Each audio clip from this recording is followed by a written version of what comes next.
This is not about President Trump. He will face the judgment of the voters.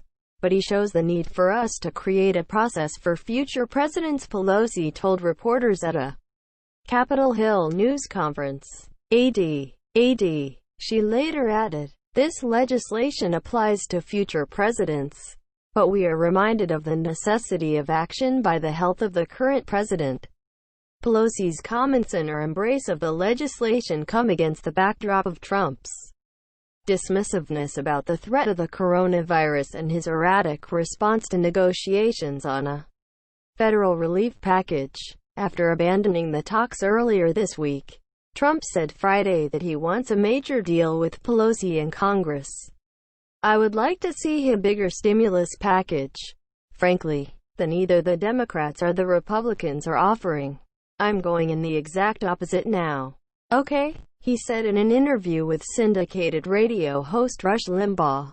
In the same wide-ranging interview, the president referenced Pelosi's efforts on the legislation to create the commission, saying, "She's gone crazy. She's a nut job." Pelosi declined to comment on the status of the relief talks at the Friday morning news conference. The 25th Amendment formalizes that the vice president takes over the duties of the presidency in the event of a president's death, inability to perform his duties, or resignation from office. It also lays out a process by which a sitting president's powers may be removed. Congress's role, however, is limited. Pelosi endorsed legislation by Rep.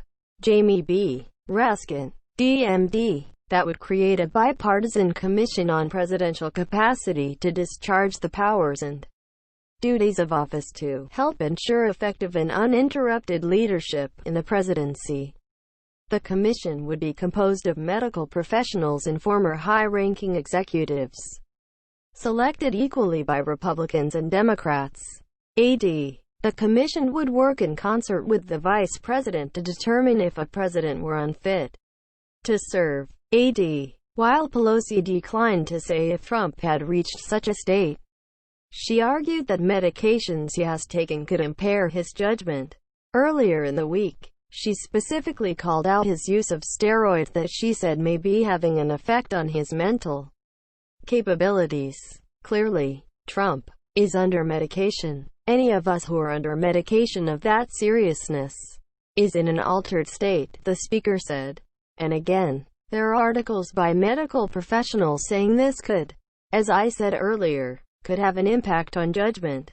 Pelosi has been known to try to goad the president, aware that his blusterous reactions can repel voters. In the past, she has accused Trump of engaging in a cover-up, implored his family to have an intervention over his behavior, and said she prays for his health, the latter of which infuriated the president. Some Democrats view her full-throated endorsement of the Raskin proposal as a bid to do the same. The Raskin legislation has no chance of becoming law as long as Republicans control the Senate. Majority Leader Mitch McConnell, RK, told reporters in Kentucky on Friday that the idea was absurd. Absolutely absurd. Again, right here, in this last 3 weeks before the election. I think those kinds of wild comments should be largely discounted, McConnell said. Trump, in a tweet, suggested that Pelosi's purpose in pushing the commission was to make the Democratic vice presidential nominee, Sen. Kamala D. Harris, Caliph, president if Joe Biden is elected. Trump associates have accused Pelosi of wanting to invoke the 25th Amendment to oust the president. After she led the effort to impeach him a year ago, the Republican-led Senate acquitted him on 2 impeachment charges. Pelosi, however, said that the matter is not about Trump, or for her to determine if he is healthy enough to serve. "That's not for us to decide," she said, adding, "People want to know. We have to give some comfort to people that there is a way to do this. Very respectful of not making a judgment on the basis of a comment or behavior that we don't like, but based on a medical decision. Again, with the full involvement of the Vice President of the United States."